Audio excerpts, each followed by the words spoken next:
But the trade deal to replace the North American Free Trade Agreement is not yet a sure thing. Lawmakers in all three countries need to ratify the deal. This week Trump has threatened to impose 25% tariffs on Mexican cars or close the border if the country does not crack down on migrants and drugs entering the United States. The president acknowledged concerns about what the move would mean for USMCA on Friday morning. This will supersede USMCA. USMCA is a great deal and it's very good for Mexico, but this will supersede USMCA, he said. The trade deal also faces an uncertain future in the U.S. House of Representatives. Democratic lawmakers have raised concerns about labor, environmental and enforcement provisions in the trade agreement. House Speaker Nancy Pelosi told Politico before the House takes action, she wants to see Mexico pass and implement labor law reforms. "I'll tell you one thing. It's a great deal. If they don't pass it, it's purely political," Trump said on Thursday. United States Trade Representative Robert Lighthizer is consistently talking to lawmakers to address their concerns and answer questions about the deal.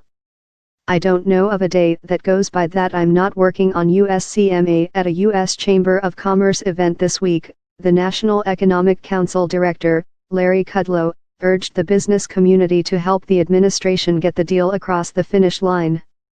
"I believe USMCA will contribute to growth," said Kudlow.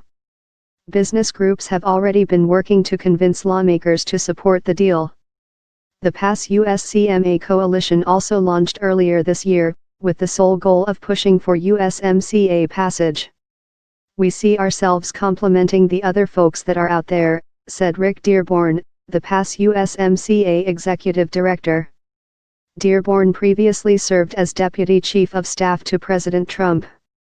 Former Democratic Congressman Joe Crowley, and former Commerce Secretary Gary Locke serve as co-chairs of the coalition. Pass USMCA is made up of dozens of businesses, trade associations, and advocacy groups, including Dow, the National Association of Manufacturers, Domino's, and the Small Business and Entrepreneurship Council. In an interview with Newspulse Finance, Dearborn said the lobbying effort is constant. "I don't know of a day that goes by that I'm not working on USMCA," said Dearborn. Dearborn said his goal is to educate lawmakers, many of whom have never voted on a major trade deal. "Going up on the Hill, trying to provide really good straightforward facts and figures and data about what the agreement means and what it's going to mean for the workers back in their districts and state and the economy," said Dearborn. The Pass USMCA coalition has also launched advertising campaigns in support of the deal. Full fighting force of the North American labor movement. While the business community rallies support for the deal, the USMCA faces opposition from labor groups. The fact that the business community is investing so much money in a campaign to get the new NAFTA ratified quickly and with minimal scrutiny says at least two things. First, that this deal isn't a radical change from the current NAFTA.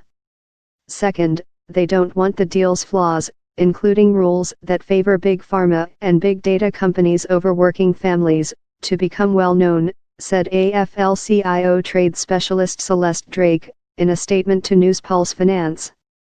Dearborn told Newspulse Finance he thinks the new trade agreement is good for organized labor. "Whether you're a union member or not, your options and your opportunity are exponentially greater underneath this deal," said Dearborn. The AFL-CIO disagrees. AFL-CIO President Richard Trumka has threatened the full fighting force of the North American labor movement if the Trump administration does not add stronger labor and enforcement provisions to the deal. "With the changes we are calling for, this deal has the potential to be an improvement over the original NAFTA. But if members of Congress bend to the will of these pro-USMCA coalitions, they will give away a historic chance to demonstrate that they stand with working families," said Drake.